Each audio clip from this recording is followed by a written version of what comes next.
Welcome back to another video, guys. Today is actually a very special day.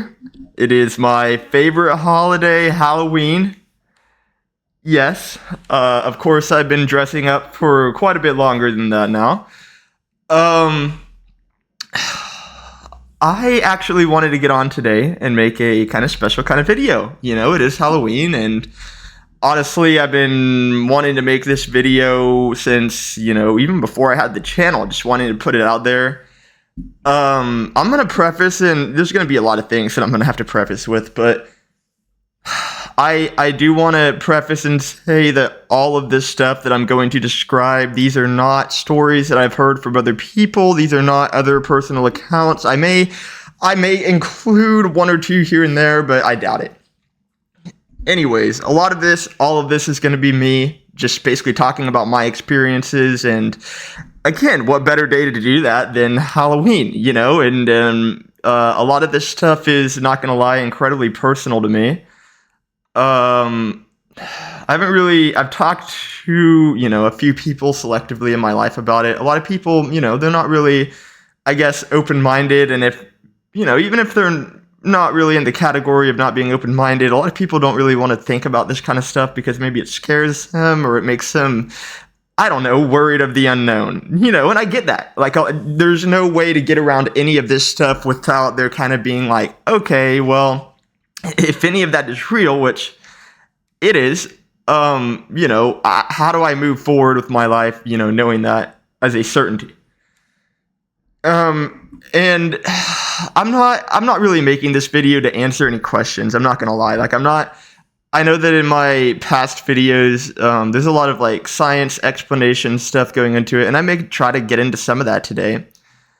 But again, at the end of the day, I almost kind of want this to be like a story time, right? And I may have to take a step back and pause for a minute. I have a really photographic brain. All of my memories are very photographic, and I'm not gonna lie, looking at this stuff is rather uncomfortable. So, but I want to share it. I have asked myself my entire life thus far, and I have been alive for a decent amount of time.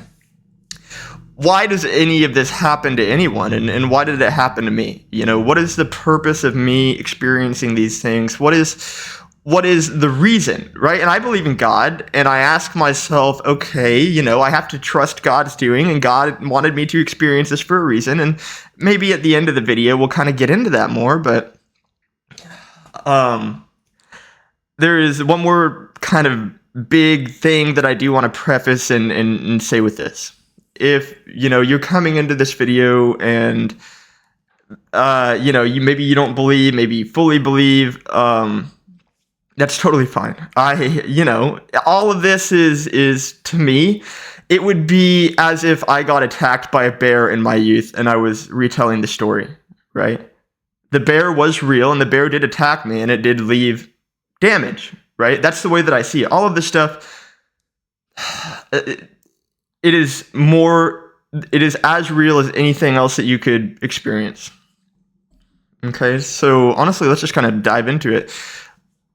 And the first thing that I really have to mention, and this is one of the more important things, in my opinion, in terms of me trying to narrow down why this type of stuff happens and what the occurrence level, what could elevate those factors and what could deviate those factors. And whenever I was born, there were a lot of complications leading into that, and unfortunately, I did pass away, but I did get resuscitated, and I was resuscitated at a significant point later on. I think it was more than 5, 6, 7, 8 minutes. I don't know, but it was, I was spending a decent amount of time in this resuscitation tube, and it made me deaf. I wear hearing aids, right?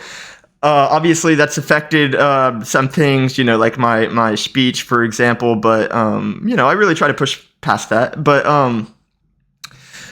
anyways, for the prolonged point that I was dead, these doctors are basically telling my parents, well, there's no way that he's going to live without significant brain damage. He's going to be, permanently disabled, so to speak.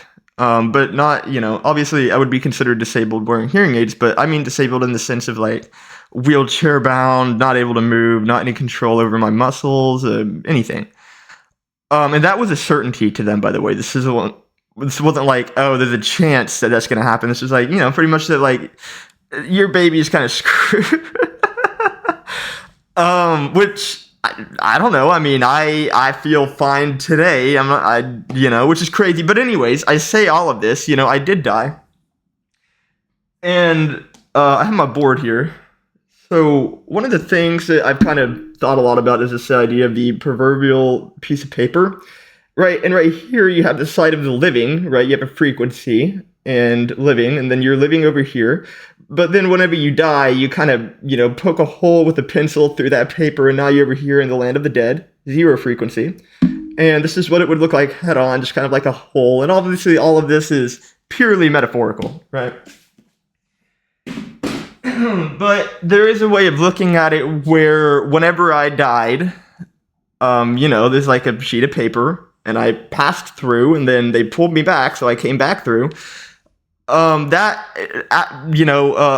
terms of people who experience this type of stuff the most, whether it be paranormal or dreams of premonitions and stuff like that, usually it has to do with people who have been resuscitated, people who died, people who had near-death experiences, or people who have traumatic brain damage.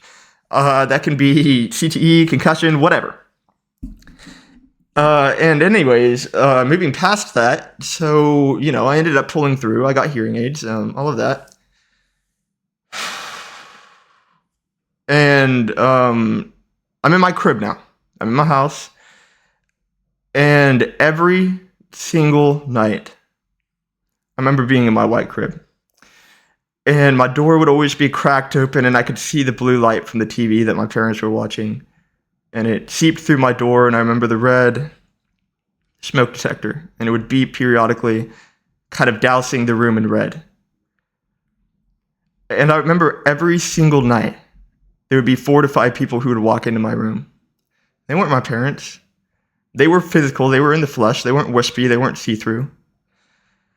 I can't really make any facial expressions to show you what they, look like, but they look very neutral. They look to be inspecting me in some way. I don't know. Some of them even smiled from time to time. They never frowned. They never really looked angry. They just came in and inspected me. It was 2 women and 2 men. And if it was 5 of them, it was 2 women and 3 men. Every night. And eventually I ended up moving up to a bed, a real bed, and it was a bunk bed. So I slept on the bottom bunk. And every single night they would come into my room, but this time they wouldn't come around my crib. They would go and just stand horizontally, or like basically horizontally in a line across my bunk bed. Right, and if the space of the bunk bed that you're in is like this, right, and I'm in this space, and this space above is like the top bunk, and there's like a wooden bar right here, I could only see up to like right here on their neck, right? I could see like clavicle, I don't know, bones, but I could see their neck part right here, and I remember just every night, just looking at them, and the way that their neck was flexed, I could tell that their head was bent down like this. And even though I couldn't see their eyes because of the top bunk being in the way, I knew that they were looking at me. And that really terrified me. And I was starting to get to an age now where I'm in like pre-K, going into pre-K. And this really scared me. And I moved to my top bunk, thinking that would make things better. Not really. They would still walk into my room, and they would line up along the bunk bed. But this time, all I could see was the top of their heads. And that almost made it worse, because their heads would be tilted at an angle where I knew their eyes were pointing upwards, and I knew that if I scooted just a little bit more to the left on my bed, I would be able to see their eyes and look into them. And I couldn't even imagine what that would make me feel. And thinking back to that now, I was just so tiny, and I knew nothing of the world, and I understood nothing, and I didn't scream, I didn't cry, I didn't do anything, because I didn't know this was anything but normal. And I know that sounds so weird to say, but I did not know that this was anything but normal. But they were there. Sometimes they would get into my bottom bunk. I would feel them. I would hear the door open, and I would feel my bed shake as if someone was getting into my bottom bunk. Sometimes multiple people getting into my bottom bunk. I'd feel it shake, and then I'd feel another shake, and the bed would feel heavier from the top. And I remember sometimes I would lean over the bed and I would ask my dad, "Dad, are you in the bed with me? Like, are you in the bottom bunk?" And whenever I wouldn't get a reply, I remember sometimes I wouldn't be able to sleep at all, and I would literally just lay staring at my ceiling. And I remember making so many faces in my ceiling. It was like the kind of ceiling, like the popcorn ceiling. And I would just have to kind of sit there and stare at it because I was so afraid. And I didn't understand, and I still don't. And a lot of that is why I'm making this video.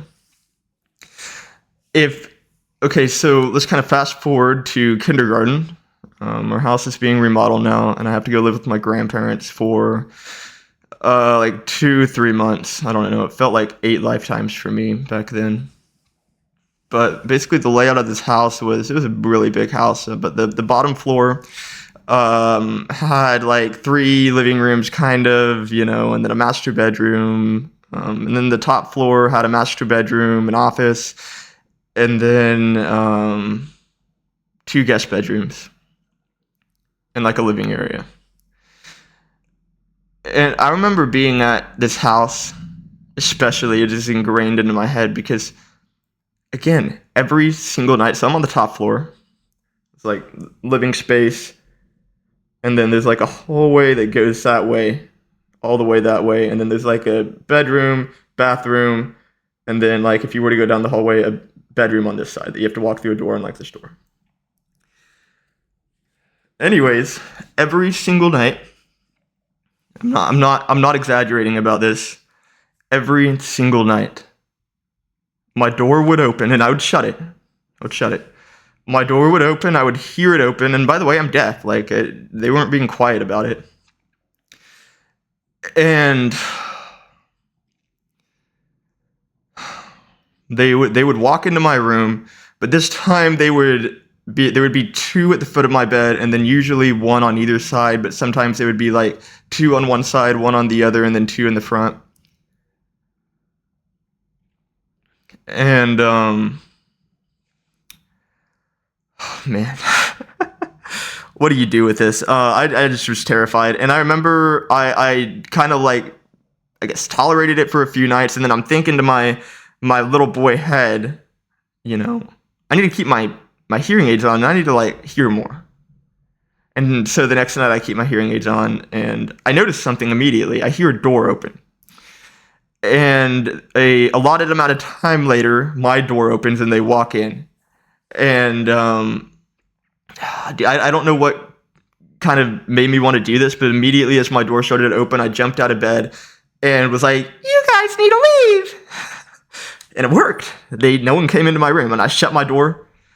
And again, I'm thinking all of this is normal. I'm just thinking that this is something that happens to everyone. Everyone has people coming into their room. By the way, they weren't people at all. I need to be very clear about that. Like, there's not some type of misconception in my mind or anyone's mind where there were actually people that were coming into my room. I need to be very, very clear about that.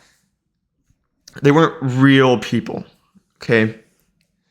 But they looked like people. That's what anyways, the next night, I remember I wanted them to come in this time. I wanted them to come to the door, but the only reason being is that I wanted to count the amount of time that it took from the door opening to them getting to my door, and then from that point, judging by the fact that they were all adults around, like, my parents' height, right, from my mind, I'm thinking to myself, if the next morning whenever I wake up, if I can count the amount of time that it takes for them to get to my door, then maybe I can take big adult strides, and I can, using whatever time it is, measure that out and find which door they're coming from.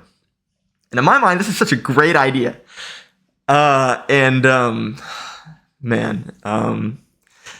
anyways, so it ended up taking a little bit more than 7 seconds. It's like 1 Mississippi, 2 Mississippi, all the way up to almost 8, but not quite. And so the next morning I did that whenever I got home from kindergarten at like 12:30 or whatever. We have half days.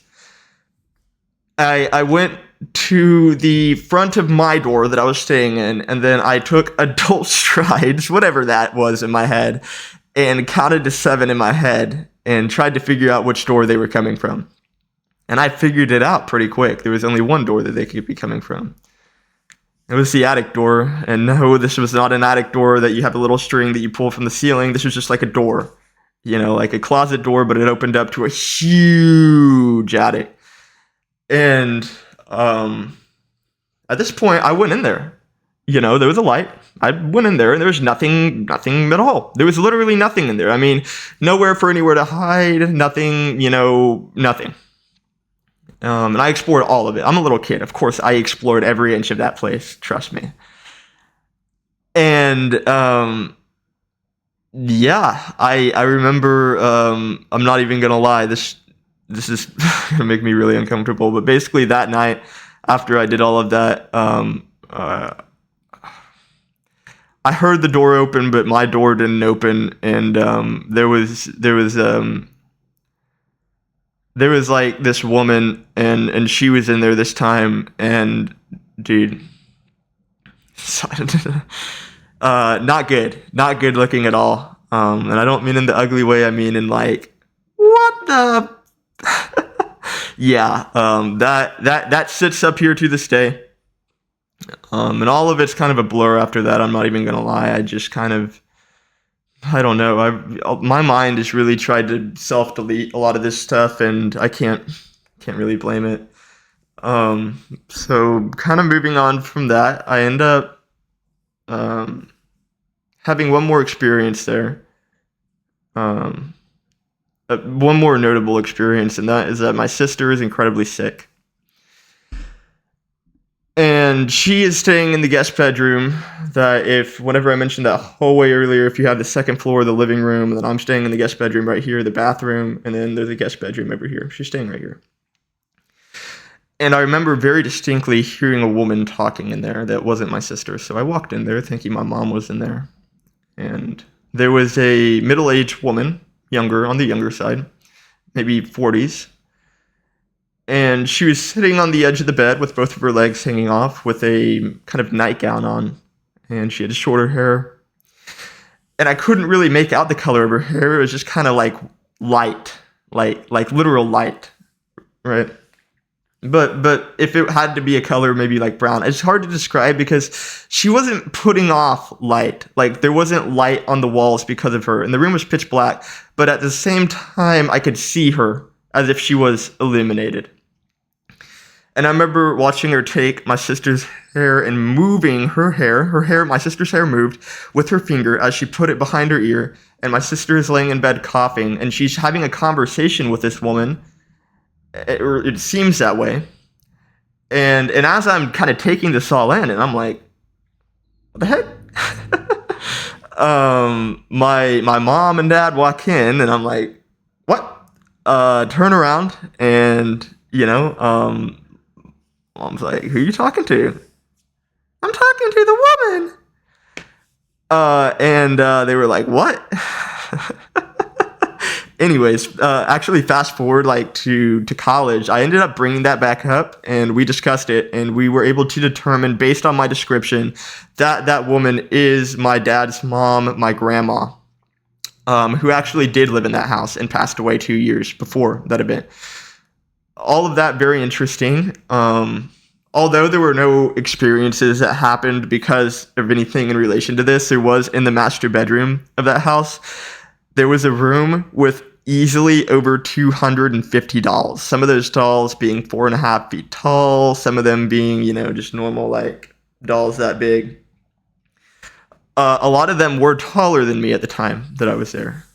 And that made me very uncomfortable. And I remember I remember just feeling very uncomfortable in that room. But again, nothing really happened of substance. And anyways, so I moved back home. My house is done being remodeled. I'm like end of kindergarten, maybe going into first grade. I don't know really what the time period is, but I'm back at home and I'm back in my bunk bed and I'm back in the bottom bunk and I've gotten smart because now I'm using blankets and I'm basically like hanging blankets up around like the outer edges of my bunk bed. And yeah, it worked. I didn't have any issue all the way. I mean, I'm not gonna lie, I did this all the way through like high school, right? And I'm not gonna lie, I may skip over a lot of this, and if you guys, if anyone really watches this video and they have any questions about this and they want me to go deeper, maybe I will. But a lot of this stuff really, really bothers me. But anyways, we're just gonna get right into it. Screw it. Whenever I was in high school, junior year, I was feeling very, very, very low, mentally, so to speak. And yeah, I was kind of planning to, not really be here anymore. And man, and I wanna say this too. I had gone to church my entire life, and I have gone to church my entire life growing up, in grade school and all of that. But I never really understood what God meant. I never understood any of that, or never really meant much to me, I guess, which is horrible to say. And whenever I looked at what I believed to be reality, I looked at science. Looked at what was around me, what my eyes could see, basically. And I, in the back of my mind, I always knew that I did believe, but I didn't believe, right? Not really, at least. And I'm, contemplating, what I'm gonna do and how I'm gonna do it. And I remember hearing this voice, and it was external. It wasn't in my head, and it told me to pray. And why now? Like, I have gotten so low. Like, why am I hearing this now? And I was angry, and I was angry. I felt angry with God. I felt angry with my life. I felt angry with everything. And the prayer that I made was basically, God, if you're real and if you exist, then prove it, angrily. Not good to do. I mean, for any of you guys that are Christians, it's a number one no-no, basically. You never ask God to prove himself. But yeah, honestly, immediately nothing happened. 3 weeks later, I remember whenever I was going to bed, I felt really uncomfortable. And I ended up waking up that night, and I felt even more uncomfortable. It was like the difference between thinking that you're being watched and knowing that you're being watched. And I knew that I was being watched. And in the corner of my room, again, pitch black, the only light that I have is the light from the smoke detector, which beeps red periodically, maybe every 25-30 seconds, and every 25-30 seconds the red light would douse the room as I laid there in my bed. In the corner of the room, and in the opposite corner of the room, there was something there, and I don't know what it was, but it was a black mass, and it had no shape, it had no discernible size, it was just darker than the rest of the room. And I remember with it came this sound, I guess. And it was incredibly low frequency. And whenever I've described it to people in the past, it's like, if I could describe the sound, it was like if you were on a mountain a million miles high, and there was a train a million miles away, but somehow you could hear that train, and you could feel it. Just the most subtle but deep rumbling. the lowest that you could think. And honestly, um, there's a lot of this stuff that I, kind of looking at it now, don't really want to get into, but I'm going to try to maybe just give a base overview on a lot of this stuff. Basically, I don't really know how to describe it, but it would take me places. All of this would happen. I would wake up and it would be 3:33 on the dot. And on the first night, it would again. I'm not trying. I'm being as truthful as I can. I don't know how to describe it, but it would take me places, and it wouldn't be like dreaming. It wasn't dreaming because I was there. I was literally there, and I remember the first time that I went anywhere that I knew in my mind that I wasn't supposed to be.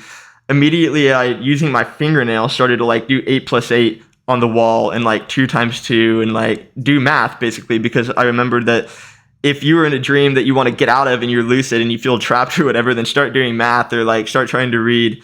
And there was nothing to read, but I was trying to do math and nothing was working. So I'm slapping myself, I'm like pinching myself, and nothing's working.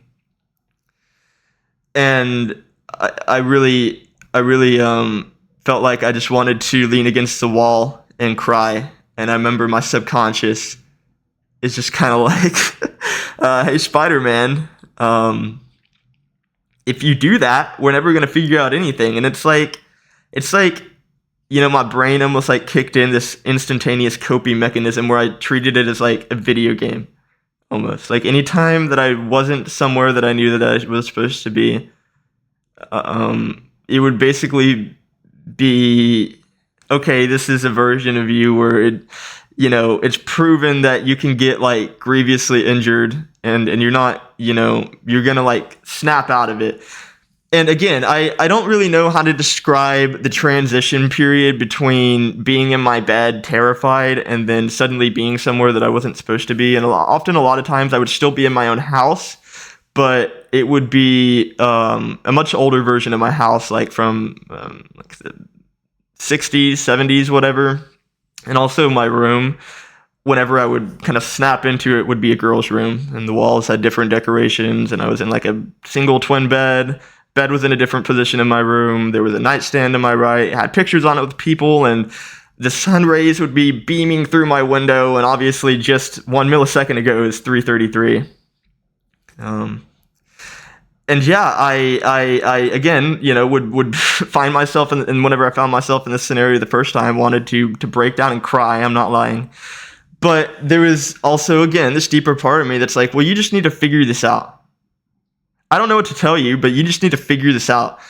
And I would go throughout my, my house, and there would be arguing coming from the front of the house. And so basically a little bit of layout of my house. It's like if you have my room right here, and then there's a hallway, and then the hallway goes down, and then like right here is like another room, and then there's a hallway that goes that way, right? And so it's almost making like a T shape, right? The hallway that goes that way has like a guest bedroom, bathroom, and then like a master bedroom on the end. And again, my bedroom is all the way in the corner, right? So I would walk out of my bedroom, and then down this like T hallway shape, down this bottom part, there's a door that separates the back half of the house from the front half of the house, which has like the kitchen, the living room, all of that.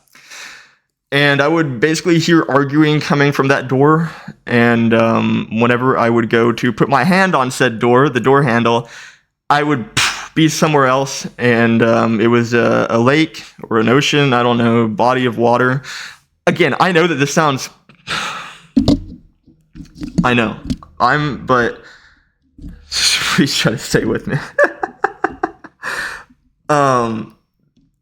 I don't know. Honestly, I haven't talked about this in a long time, so kind of going back there in memory is really strange. But yeah, it would be like this lake, and there was no discernible light source. There wasn't like a sun or a moon or anything like that, but there was like blue rays of light, I remember, and they'd be kind of cascading down at an angle like that. Almost like whenever, the sun shines through a cloud, right? And you can see the rays of light. It's exactly how that was, but there was no clouds, there was no anything in the sky, it was just blue. And the water, I don't know if it was a symptom of the all black sky or whatever, but the water was completely black too. And yeah, basically, I would drown, and this is kind of where my brain, figured out one of the largest discoveries for me personally, is that basically whenever I'd be in this body of water, after about 20 to 30 seconds each time, there would be a hand that would come up and it would grab my ankle and I'd go down. And on the first time that this happened, I just drowned really painfully. And I remember feeling the water fill up my trachea and go into my stomach, and my stomach felt like it was about to explode, and I could feel the water in my sinuses, and I felt my eyes literally bulge out, right? And it burned so intensely that it felt like I was on fire, and I literally cannot overstate how painful that was. And I felt all of it.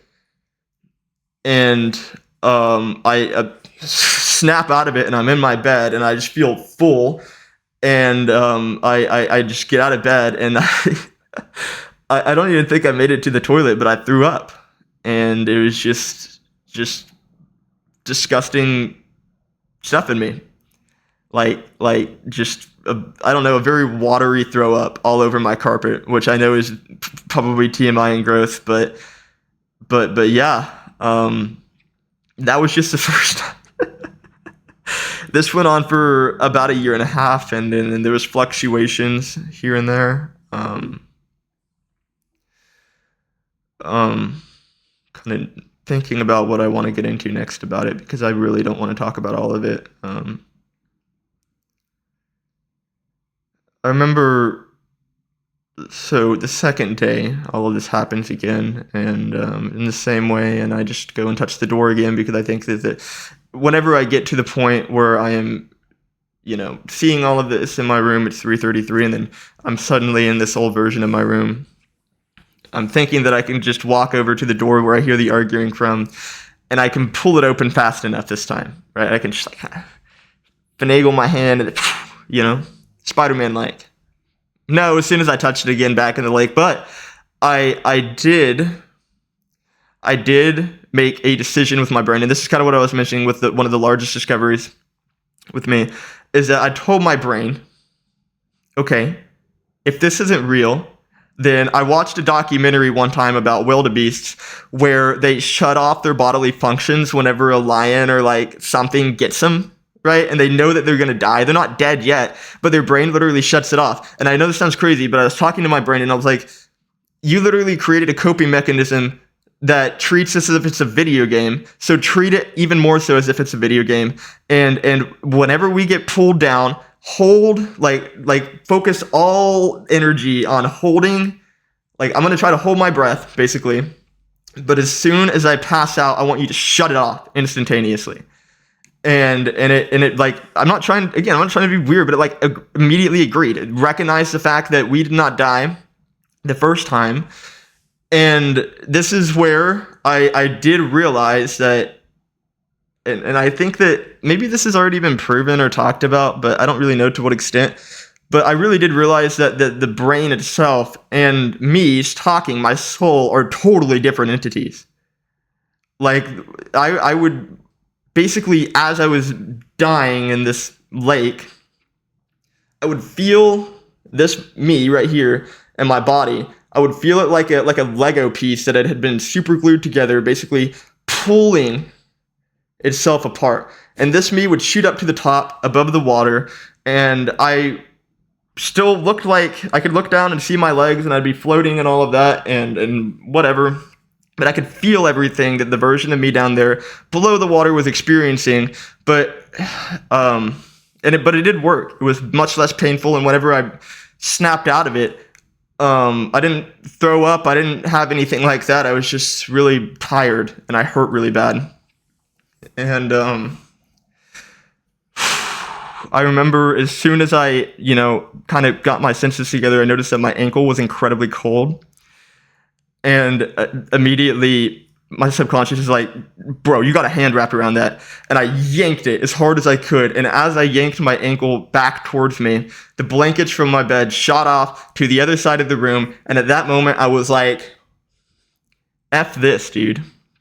Genuinely, F this. I'm not even going to lie to y'all. That went on for months. And, it would be different every time. But I made that prayer to God, remember? And there was one time that I decided that I wasn't going to try to open the door. To see who was arguing, and I knew that I would just immediately fall into this lake, so I decided, well, if I'm going to treat it like a video game, I need to go explore the other rooms, even though I hear the arguing. So, first room I went into was the bathroom. My bathroom. So again, if my room's over here, you walk down this kind of hallway, and then there's the guest bedroom, and then there's the bathroom. Walked into the bathroom, and it was my bathroom. New bathroom, to-date bathroom. I looked at the rest of the house, and it was still the old house. And I remember walking into the bathroom, and there's a sliding door in there with two half walls. And you can't see the toilet or the bathtub if you're just standing at the first door. And I remember hearing the water running, and I went to the threshold of the two half doors. And I looked to my left to the bathtub, and looked down, and I was sitting in the bathtub. I was sitting in the bathtub. I was naked. And it was the first time that I had ever seen myself from that point of view, ever. And I just started to immediately cry. Because it was so surreal to me. Seeing the way that my head was shaped, I'd never seen that before, really. You don't ever, seeing the way that my eyes were, seeing how my eyes look, seeing the way that my face looks, seeing myself from different angles. But yeah, for the sake of it being easier to not lose track, I'm going to call this version of me in the bathtub he, for the sake of it. I watched as he broke apart a razor and pulled out one of the razor pieces, and I was immediately basically kind of connected to this version of me mentally. And I don't really know how to describe how that works, but there was like a metaphysical bridge. And I couldn't see it, but I could definitely feel it, and I could hear all of the thoughts from this version of me. Everything that he was thinking, and before he had even put the blade to his wrist, he was thinking how vindicated he felt, and how assured and how confident in his decision that he was, and basically just like, I don't know, just kind of done with everything and wanted to get it done with, and slides the razor down, and it hurt. It did hurt, and I'm sorry if this is a sensitive topic. Then yeah, I would probably just leave now. If it's gonna bother you, I should have said that before, and I apologize. But yeah, I'll try not to get too graphic. But yeah, as I laid there, and it wasn't quick either. It was like 25, 35 minutes. Just had all these thoughts, and I felt vindicated. I felt like I was doing the right thing. And I remember hearing from this other version of me, subconscious, talking to him. Basically said, hey, you have like 5 minutes left. That's it. I remember the fear that this other version of me immediately felt, and I don't know why that fear wasn't there before, but it was there now, and just the regret. I'm thinking, He's thinking of his parents and everyone and everything and all of these things that he wanted to do. And I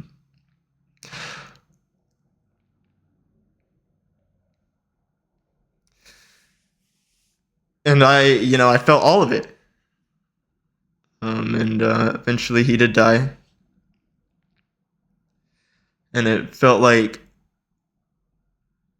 a rush of water going over me. Like, it almost felt good, but awful. I don't know. I didn't go to any kind of lake that night. I just kind of was back in my bed, and that was actually the third night where I was back in my bed, and the hand was on my ankle, and I remember sitting in my bed with the lights on and crying all night that night.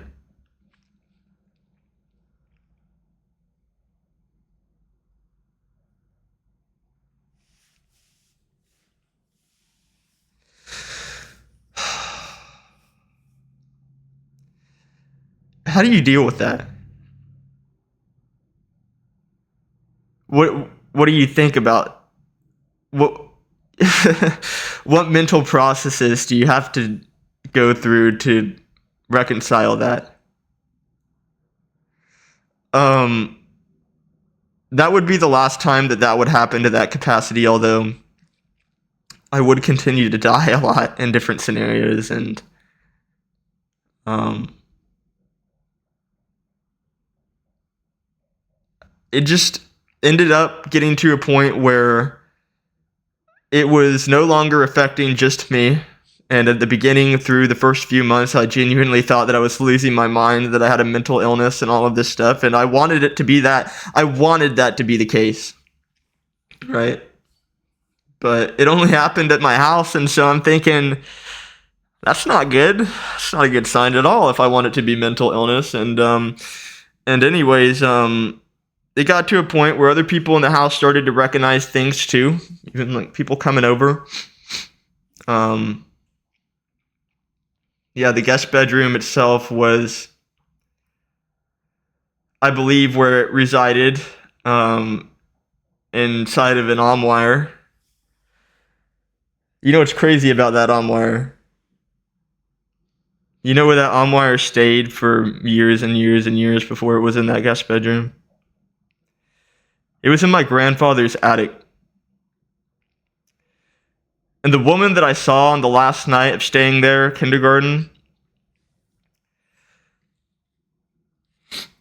that was the same woman that would be in the corner of my room and be in my room and walk in the hallway and be anywhere in my house that it wanted to be at any point. Sorry. It was the same woman, you know? How does that work? Man.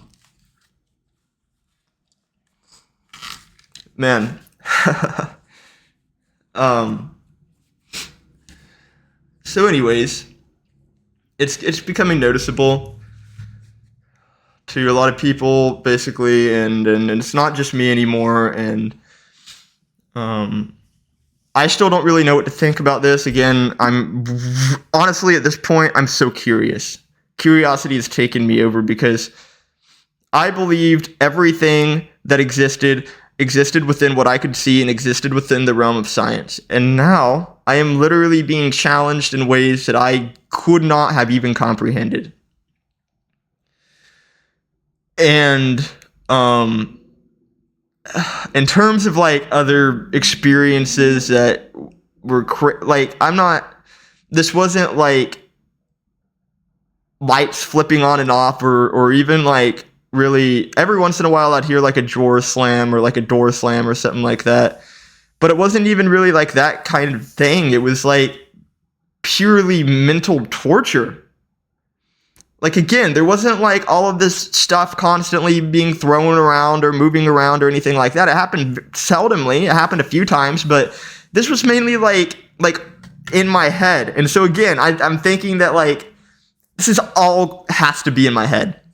I wanted it to be. right? And then I remember there was a point not too far into it. So this is like 4th of July actually. So this is like the first time that I ever saw this thing, whatever it was, physically in my house, and I was shooting off fireworks, and my friend is like, "What is that?" and is looking at my parents, like they have like sliding doors leading out to the backyard basically, and there's like really thick curtains on those sliding doors, and like basically in the curtain was like someone's head poked through, and their eyes, their nose, and their mouth, and like the overall shape of their face was like shifting. Like, you ever see those like blocks where you can like change the blocks to like different nose, different eyes, different mouth? It was like shifting like water, and ever changing, and it didn't really have a definable shape. And so we run in there. We're supposed to be home alone. There's not supposed to be anyone there at all. And so there's obviously no one there. It does feel cold, and it stinks in there, and I don't really, again, this is so stupid of me, but I'm not even putting the two and two together. I genuinely am so caught up and naive in the idea of the pursuit of everything has to be science, and if science can't explain it, then it's not real. That's where I'm trying to align myself with. And again, I would see this woman. She would be sometimes really tall, sometimes normal height, sometimes she would be, looking away from me. Sometimes she'd be like standing, to the side, looking at something like that. She would never be facing me. She would never be looking directly at me. Whenever she would be in the corner of my room, she would be standing, facing away from me, facing the corner. Oh my gosh, that's awful, by the way. Again, during the first month of this, it would just be like a black mass in my corner, and then once I saw her physically on that 4th of July, after that I would see her, and she would be kind of like enshrouded, and she had this nightgown on that was cream white and had blue floral print on it with a green stem, and the blue floral print was like a tulip, and it wasn't like an open spread flower, it was more like a closed shaped flower like that.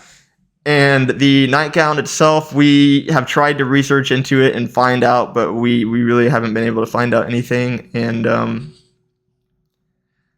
as kind of to why, the Amway or anything like that, again, we didn't know. And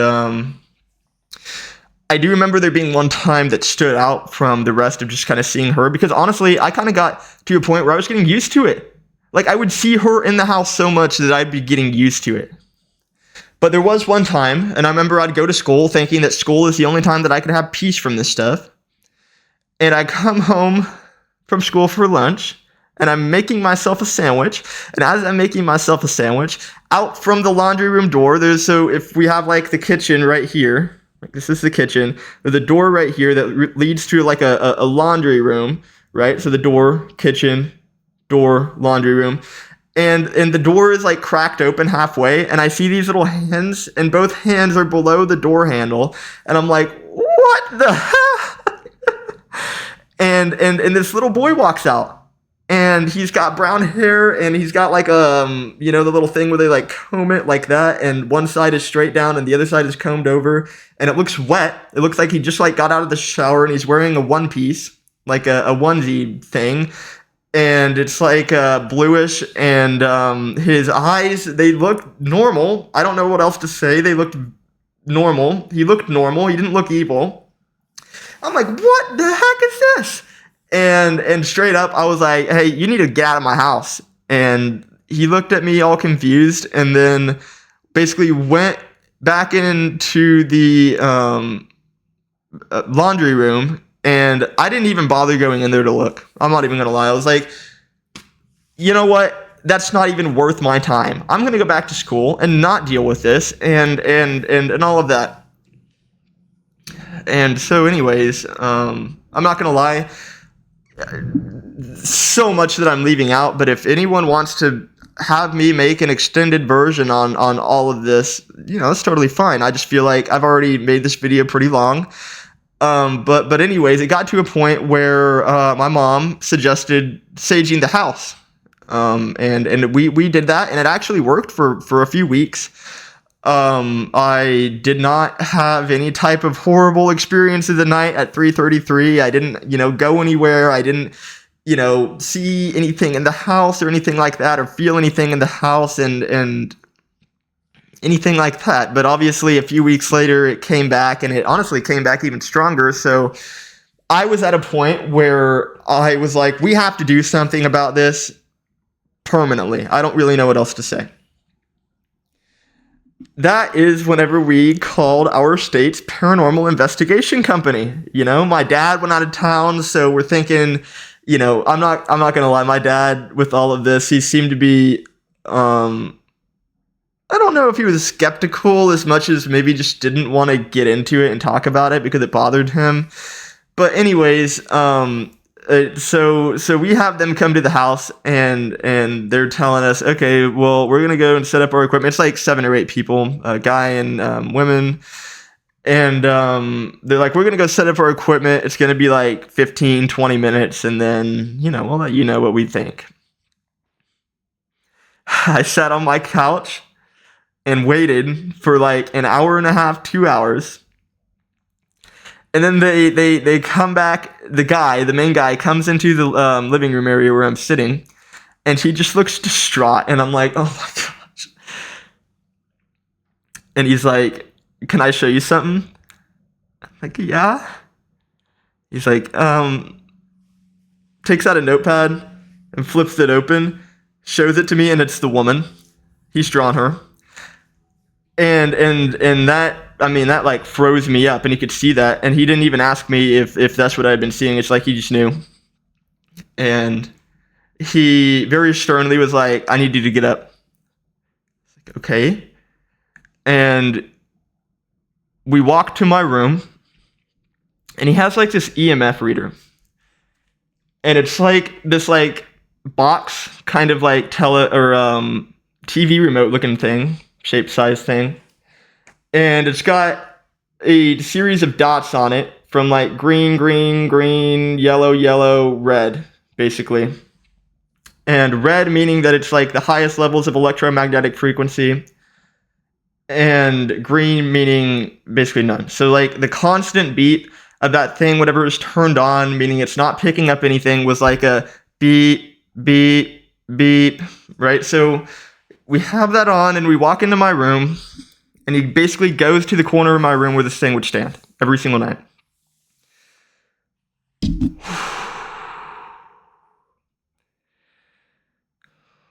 And he kind of held it a little bit out from where it would stand. Beep, beep. And then he takes the remote, and he pushes it into the corner. Beep, beep, beep, beep, beep, beep, beep, beep, beep, beep, beep, beep, beep, beep, beep, beep, beep, beep. And then basically takes it in and out. And each time he pushes it into the corner, all the way up to the ceiling, beep, all the way down to the floor, beep. And then if he takes it away, beep, beep. And I'm like, okay, that's the most terrifying thing that I have ever seen. One, he just drew this chick that's been basically mentally torturing me for a year and months. But he has come into my room with a electromagnetic frequency detector, and in the same exact spot that I had told no one, not even my family, where it stood, show me exactly where it stood. And he said, I have one more thing for you. No, please, no. Anyways, he walks over to my bed, and he's like, what I found here is probably more interesting than anything else. Basically, I'm going to draw this out on the board for you guys as quickly as I can. So,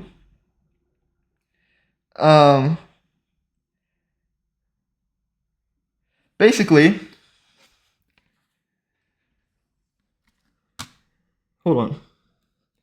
Imagine that this horrible drawing is a bed, and I am sleeping on the bed, and I am taking up this space beneath this line. He goes and takes the little beeper thing and holds it where I am sleeping, and it goes beep, beep, beep, beep to the end of my bed right here. He takes it not even a foot above where my head is, beep, and it extends about 2 feet past the end of my feet, right here, at the end of my bed. Beep.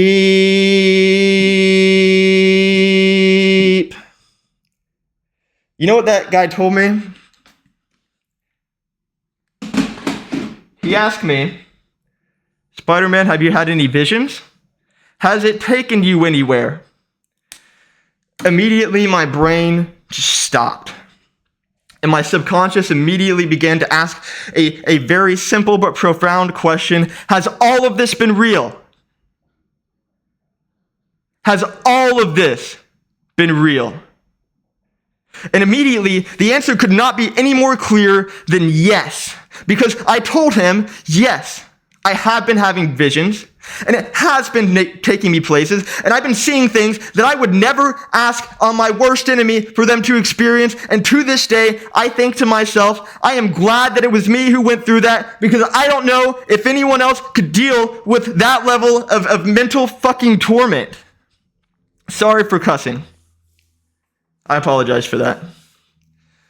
And I'm not saying that other people couldn't. I don't know. But he asked me if that, was occurring, and I said yes.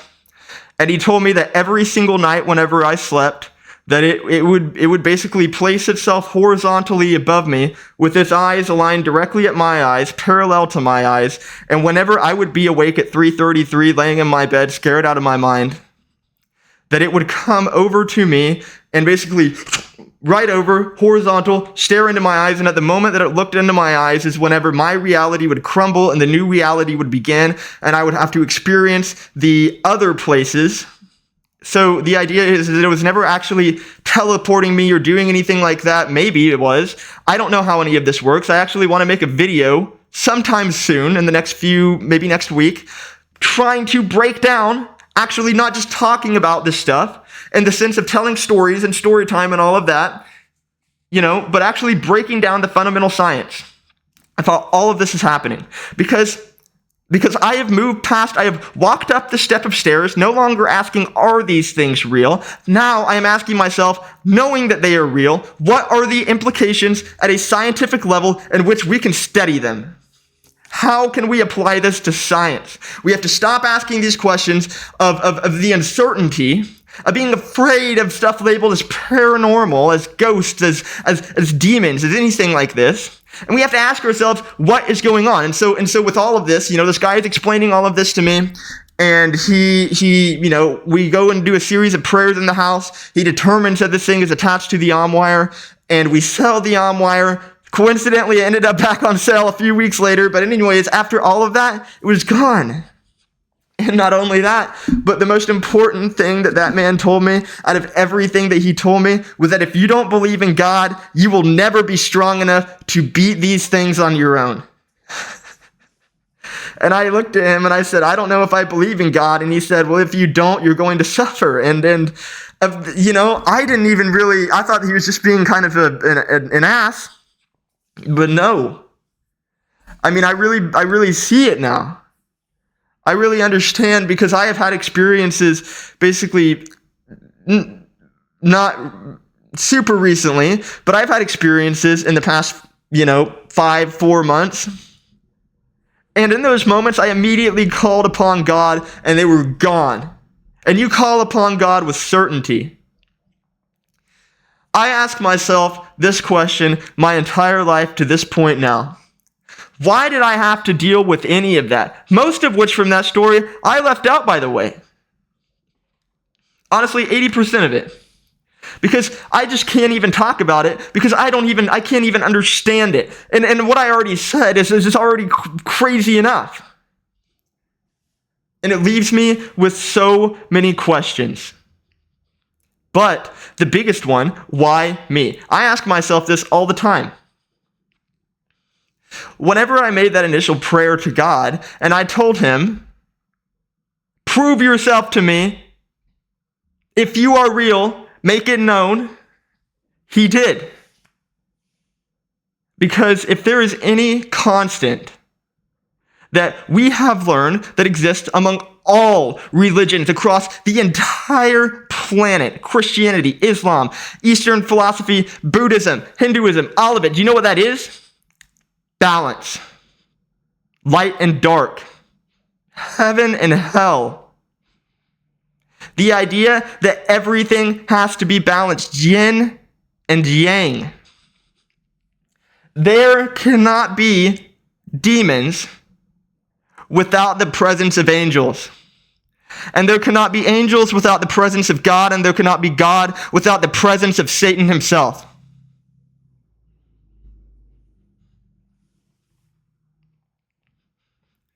This is what I believe. I believe that whenever I made that prayer for God to prove himself to me, that he did in the way that he knew that I would understand.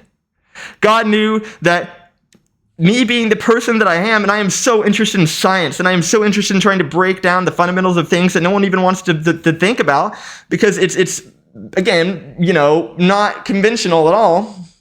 I think that there's a level to it where I ask myself, like, God, did you do this to me because you knew that I would ask questions and I would try to understand this, and I wouldn't just live my life in fear of what happened, but actually go beyond that and move past the idea of fear and move into the idea of a new frontier of understanding? I don't know. I mean, I ask myself that now as I'm sitting on here basically telling my story for the first time for more than one person ever in my life. That's got to mean something. And I'll tell you what, guys. There is absolutely no way to conquer or get rid of these evil spirits without God, without Jesus Christ, our Lord and Savior. There is no way.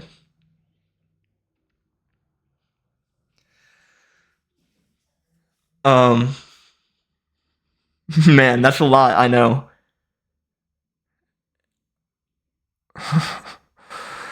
I wonder, where it will take me and what these questions, will bring for me in the future.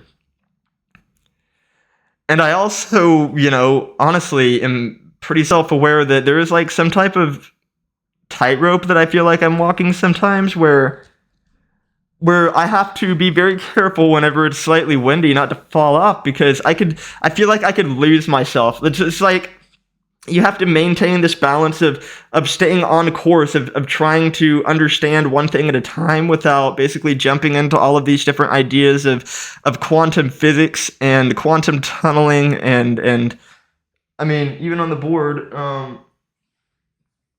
one of the things that I have written down. So this diagram right here is the basic diagram for quantum tunneling. Basically, the idea is that, where's my finger? If this ball doesn't have enough inertia or energy to make it over this hill, it is simply just going to treat this part of the hill right here as a doorway, where it instantaneously transverses its mass as in the form of like photon packets, so it's like dispersed. It's not actually the full physical shape. It's just like the permanence of the object, right? And so I've labeled this as dimension 1, where initially the object is reaching its course, dimension 2, where the object is transferring itself, and dimension 3, where it's come to full, not full permanence, but as full permanence as it's going to be. And basically here I have evil boy, evil creature, fourth dimensional entity. Dimension 1, representative of the ball traveling. Dimension 2, don't really know what this would look like. Dimension 3 appears as a faint wisp, in the same way that the permanence would be affected over here with the ball traveling through this barrier. But anyways, yeah, so I do want to understand this stuff, and I do genuinely believe that through science, and I don't know if all of the science that we need to study that has been uncovered yet, but okay, for one, the fact that these electromagnetic frequency detectors are picking them up, I feel like that's a really good place to start, right? The idea that they are composed of some type of electromagnetic frequency would have to deduct some type of I don't know, maybe some type of I can't think of a good terminology word, but like whenever you rub your a balloon on your hair and it gets a lot of friction in it, right? Because it's like moving around on the space that's creating static electricity. Like, what if the process in which it takes them to get to here creates this type of static electricity, almost like it's creating friction within what is already set by our physical reality. And so it's having to like grind itself in this apparitional state to form itself here. I don't know. I don't have the answers for any of that. Again, I'm going to try to, make a video, not again trying to answer any of this stuff, but just trying to break it down at a scientific level. I haven't really seen anyone else ever do that, so I would love to try to do that. But again, it's Halloween, and my favorite holiday of all time.